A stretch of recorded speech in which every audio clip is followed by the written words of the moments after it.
Hello everyone, I welcome all of you to BPSC Sutra. और मैंने ये जो वीडियो बनाई है वो रिगार्डिंग टेस्ट सीरीज़ के बनाई है कि मत भागो टेस्ट सीरीज़ के पीछे।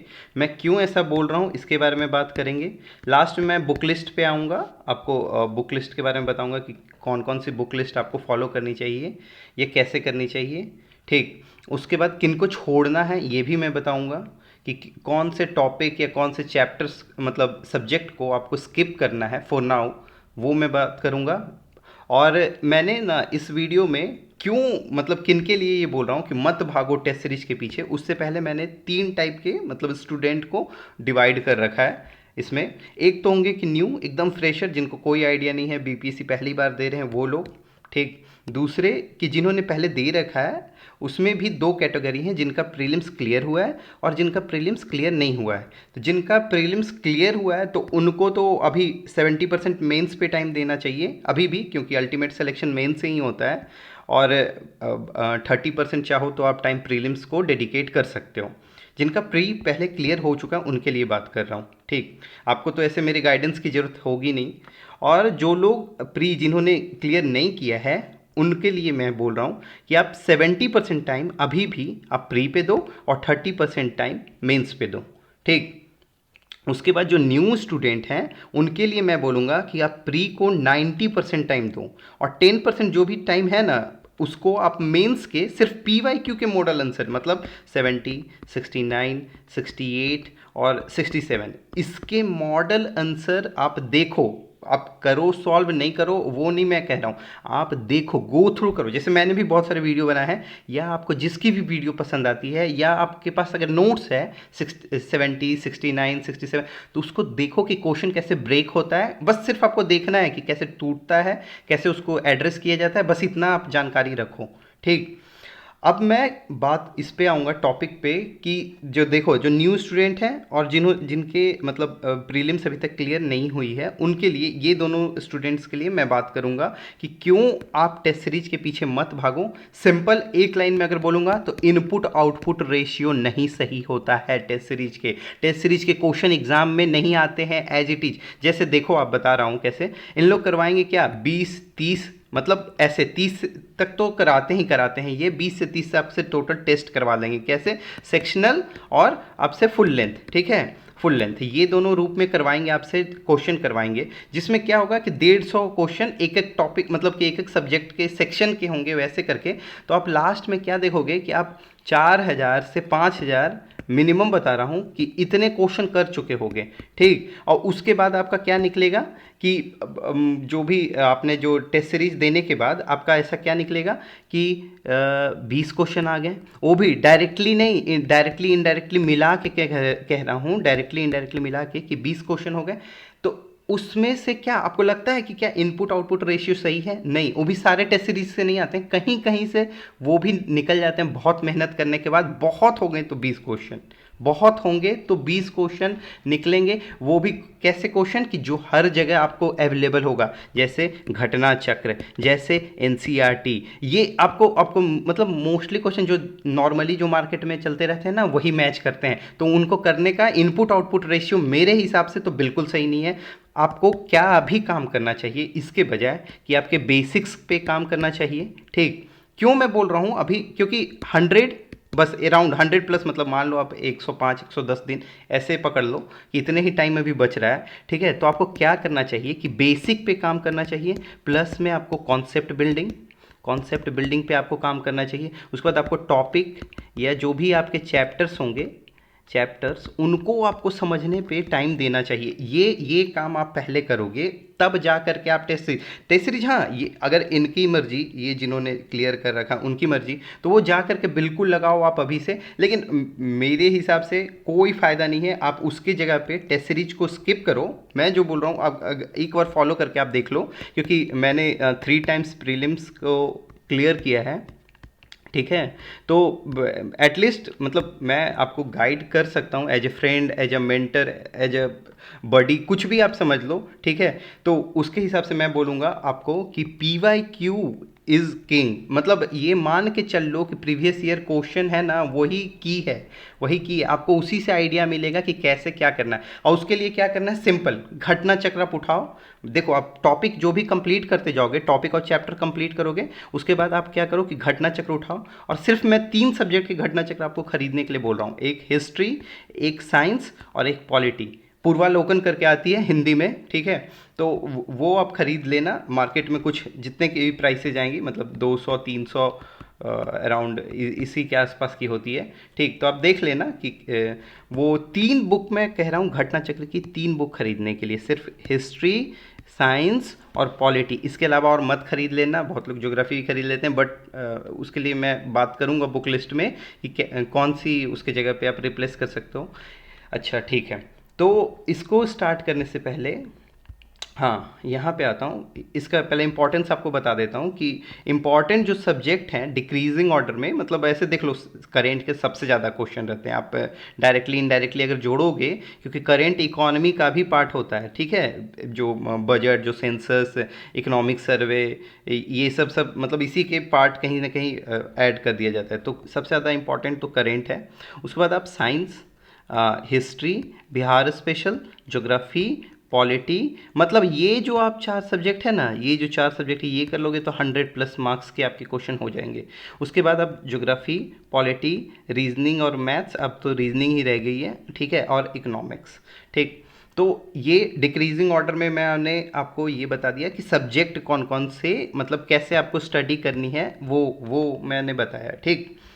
अब यहाँ पे क्यों कह रहा था मैं कि 100 दिन है, अब हमारा क्या प्लान होना चाहिए, क्योंकि टेस्ट सीरीज दे रहे हो, 30-40 लगा रहे हो, कोई इनपुट आउटपुट रेशियो नहीं, हर एक दिन छोड़ करके आप जा रहे हो टेस्ट देने, या 2 दिन छोड़ करके जा रहे हो, उसमें आपका कुछ कंप्लीट हो नहीं पा रहा है सही से। आप क्योंकि टेस्ट जाओगे देने, कहीं भी ऑफलाइन अगर टेस्ट देते हो तो आपका आने जाने में टाइम बहुत ज़्यादा, वो दिन पूरा चला जाता है। आप मानो या मत मानो, वो पूरा दिन सही से, मतलब मॉर्निंग आवर में तो आप पढ़ाई कर लोगे, आने के बाद आप एग्जॉस्ट हो चुके होगे, तब फिर नहीं हो पाती है सही से पढ़ाई। तो हम लोग क्या करेंगे कि अभी 100 डेज जो बच रहा है, 100 डेज ये न्यू कमर के लिए है, या अगर आपकी मर्जी, अगर आपने जिन्होंने अगर प्रीलिम्स पहले से, जो ओल्ड स्टूडेंट हैं जिनका नहीं क्लियर हुआ, चाहो तो आप भी फॉलो कर सकते हो इसको। तो 100 डेज अभी बच रहे हैं, तो फर्स्ट 60 डे में क्या है ना कि आपका कॉन्सेप्ट बिल्डिंग, घटना चक्र हमें पता है कि कौन से 3 सब्जेक्ट के करने हैं, ठीक है, हिस्ट्री, साइंस और पॉलिटी, बस ये 3 के घटना चक्र, क्योंकि उसमें PYQ दिया होता है हर जगह का, मतलब बिहार का, झारखंड का, यूपी का, अलग अलग उत्तराखंड का, MP का, तो ये सारा का रहता है। तो ऐसे करना है आपको। तो फर्स्ट 60 डे कॉन्सेप्ट बिल्डिंग, और जिस जो पढ़ोगे ना उसको रिवाइज करना है, और साथ में उसी टॉपिक को घटना चक्र से पूरी तरह से कंप्लीट करके बैठ जाना है पहले 60 दिनों में। उसके बाद जो 60 से जो 90 वाली जो दिन है, बीच के जो 30 डेज हैं, उसमें आप क्या करोगे कि आपको, आपकी मर्जी, अब आप कॉन्सेप्ट आपका ठीक ठाक तैयार हो चुका है, आपकी मर्जी, आप टेस्ट सीरीज लगा सकते हो। लेकिन मैं उसमें भी कहूँगा ना कि जो घटना चक्र आपने किया है, इसको तो एटलीस्ट आप कम से कम 4 से 5 बार पूरा गो थ्रू करना, मतलब बार बार कंप्लीट करो, फिर से कंप्लीट करो, ऐसा मैं कह रहा हूँ, ठीक। उसके बाद ना टेस्ट सीरीज को करने से पहले मैं क्या कहूँगा कि एक सिर्फ UPSC के क्वेश्चन को, प्रीवियस 10 ईयर के क्वेश्चन को, इन्वायरमेंट के सिर्फ क्वेश्चन को छोड़ करके, ठीक है, इन्वायरमेंट के क्वेश्चन को छोड़ करके आप प्रीवियस ईयर 10 ईयर के क्वेश्चन को UPSC के, उसको कंप्लीट करो। क्या कह रहा हूँ कि 10 ईयर प्रीवियस ईयर क्वेश्चन को कंप्लीट करो, फिर आप मूव करना इस पे टेस्ट सीरीज पे। और फिर जो लास्ट का जो 10-20 डेज जो भी बचेगा आपके पास एक्स्ट्रा, उसमें आप गो थ्रू करो, सिर्फ रिवीजन, और कुछ मत करना, आप सिर्फ रिवीजन करो। तो चलिए ठीक है, अब देखो मार्केट में कौन सी बुक लिस्ट चल रही है और कौन सी हमें करनी है। देखो अब आपके हिसाब से है, अभी 100 दिन है टोटल, ठीक। उसमें हमें कंसेप्ट बिल्डिंग कितने के दिन में करना है, 60 दिन में। अगर हम ये बुक लिस्ट पे जाएंगे तो क्या कंप्लीट होगा? क्या आपको लगता है कि पॉलिटी के लिए आप अभी लक्ष्मीकांत पढ़ने जाओगे तो आप कंप्लीट कर लोगे? हिस्ट्री के लिए स्पेक्ट्रम की बुक उठाओगे तो आप कंप्लीट कर लोगे? ज्योग्राफी के लिए GC लियोन की बुक उठाओगे तो आप कंप्लीट कर लोगे? नहीं, रमेश सिंह ही पढ़ते पढ़ते आपको तो 2 मंथ बीत जाएगा। तो पॉसिबल नहीं है ना, ये आप लेके चलोगे तो ये नहीं कंप्लीट करा पाएगा, आपका बहुत टाइम चला जाएगा। हाँ, जिन्होंने पहले से प्रिपरेशन करी है, जिनका ये कंप्लीट है, बहुत अच्छी बात है, आपके लिए कोई दिक्कत ही नहीं है। बट हमें जो अभी ये कि स्मार्ट स्टडी करना है, बहुत कम टाइम है, उसमें हमको अगर क्लियर करना है तो इसके अलावा और नहीं कोई, मतलब आप बहुत सारे तरीके हैं, but one of the way मैं बता रहा हूँ कि ये आप बुक लिस्ट फॉलो कर सकते हो। देखो हिस्ट्री में मैंने लिख रखा है एंशियंट और मॉडर्न। अरे मिडिवल कहाँ गया? मिडिवल को तो मैंने यहाँ लोएस्ट में रखा, सबसे नीचे। क्यों? क्योंकि यहाँ 3 क्वेश्चन और या 4 क्वेश्चन, 4 तो नहीं 3 क्वेश्चन मान लो, वो भी आप देखोगे ना तो बिहार स्पेशल में ही आपका कवर हो जाएगा। ठीक है, कुछ अगर आ गए एक्स्ट्रा तो ठीक है, वो छोड़ सकते हैं हम लोग। 3-4 क्वेश्चन 150 में वो छोड़ सकते हैं, क्योंकि इसको पढ़ने में ना आपका अच्छा खासा टाइम जाएगा। और इनपुट आउटपुट रेशियो पे हम लोग स्टार्टिंग से बात कर रहे हैं, जो कि ये नहीं दे रहा है, तो मिडिवल को हम लोग छोड़ेंगे। ठीक है, एंशियंट और मॉडर्न। एंशियंट के लिए मैंने बोला है एक लूसेंट, मिडिवल के लिए वनली आईएएस उड़ान की पीडीएफ आती है, आप नेट पे सर्च कर लेना वनली आईएएस उड़ान। वो मतलब 70 से 80 पेज की होगी, बहुत पतली सी, आपको ऑनलाइन निकल जाएगी, मतलब उसकी पीडीएफ मिल जाएगी, उसको आप जाके प्रिंट करा लेना और उससे आप पढ़ना वनली आईएएस का मॉडर्न हिस्ट्री। ठीक है, साइंस के लिए मैं देखो, आप घटना चक्र आपको पता है किसका किसका करना है, हिस्ट्री, साइंस और पॉलिटी, ये तीनों का घटना चक्र। हाँ, और उसके अलावा साइंस में क्या है कि क्लास 6 to 10 एनसीईआरटी आप जाना, अभी 70th के क्वेश्चन निकाल लेना। ठीक, और ये 6 to 10 एनसीईआरटी आप पढ़ के जाना, देखना कि आपसे बनती है या नहीं बनती है, वो मोस्टली क्वेश्चन आपसे बन जाएंगे, तो वहाँ एनसीईआरटी बेनिफिशियल है। देखो मैंने बाकी हर जगह एनसीईआरटी नहीं बोला है, लोग जैसे बोल रहे हैं कि इसके लिए भी एनसीईआरटी पढ़ लो, उसके लिए भी नहीं नहीं नहीं, इनपुट आउटपुट रेशियो ऐसा नहीं है, आपका बहुत टाइम चला जाएगा और सब कुछ।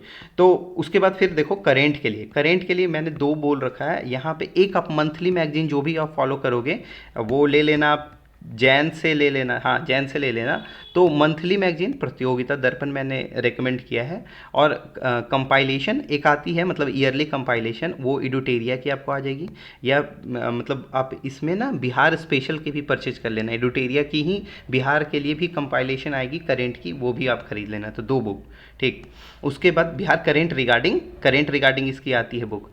और फिर देखो बिहार स्पेशल के लिए क्राउन या फिर बीसीडब्ल्यू की एक बुक आती है, तो वो आप दोनों में से कोई भी फॉलो कर सकते हो। और चाहो तो अभी मैंने एक सीरीज स्टार्ट करी है बिहार स्पेशल की, तो वो भी आप गो थ्रू कर सकते हो, बट बुक पे आप रिलाई जरूर करना। ठीक, उसके बाद क्या है कि ज्योग्राफी के लिए क्लास 11 एनसीईआरटी आपको करनी है। साथ में ना एक दृष्टि की 60 रुपये की एक पतली सी बुक आती है, दृष्टि लिखी हुई होती है, घटना चक्र की ही आती है, लेकिन वो दृष्टि करके उस पर लिखा होता है, तो वो बुक आप परचेज कर लेना फॉर ज्योग्राफी। ठीक है, क्लास 11th एनसीईआरटी, जिसमें आपको अलग अलग जैसे प्लेट टेक्टोनिक थ्योरी ये सब के बारे में बात किया हुआ है उसमें, तो ये देख लेना आप। और साथ में दृष्टि की एक बुक आती है। उसके बाद पॉलिटी के लिए सेम ओनली आईएएस की आप निकाल लोगे ऑनलाइन उसकी पीडीएफ, और वो पीडीएफ की आप प्रिंट निकाल लेना और उससे पढ़ाई कर लेना। ओनली आईएएस ये भी 70 पेज से 100 पेज के बीच की ही होगी, आप कहाँ लक्ष्मीकांत अभी पढ़ने जाओगे। ठीक, मैथ्स में पीवाईक्यू कर लेना 5 साल के, और प्लस में ना रीजनिंग के ही आप क्वेश्चन आने लगे हैं मोस्टली, तो इस पे ज़्यादा ध्यान देना, वो पीवाईक्यू के थ्रू कर सकते हो आप। और इकोनॉमी को मैं कहूँगा कि ठीक है ना, करेंट में ही ये कवर हो जाएगा। अब मतलब इस पर टाइम मत दो, मैं जहाँ तक कहूँगा कि टाइम मत दो, जो है करेंट से ही आपका कवर हो जाएगा। इसके लिए ना आप क्या पढ़ लो, economic survey, budget, census, caste survey, ठीक है, उसके बाद फॉरेस्ट रिपोर्ट, 7 निश्चय, हाँ ये सब आप कर लो, ये ज़्यादा बेटर होगा। और उसके अलावा ना अगर बहुत जिनके पास अगर टाइम है कि नहीं हमको पढ़ना ही पढ़ना है, तो आप ठीक है, आप मुन्नाल पटेल सर की आप वीडियो को रेकमेंड कर सकते हो। मिडिवल भी मैं कहूँगा कि आप छोड़ दो, अभी टाइम नहीं है। नहीं तो अगर आपको जिनको पढ़ना है तो वो लूसेंट की तरफ भी मतलब मूव कर सकते हो, उस साइड भी, तो उससे आप पढ़ सकते हो। और अल्टीमेटली चॉइस आपकी है, आपकी मर्जी। Thank you so much for listening BPSC Sutra.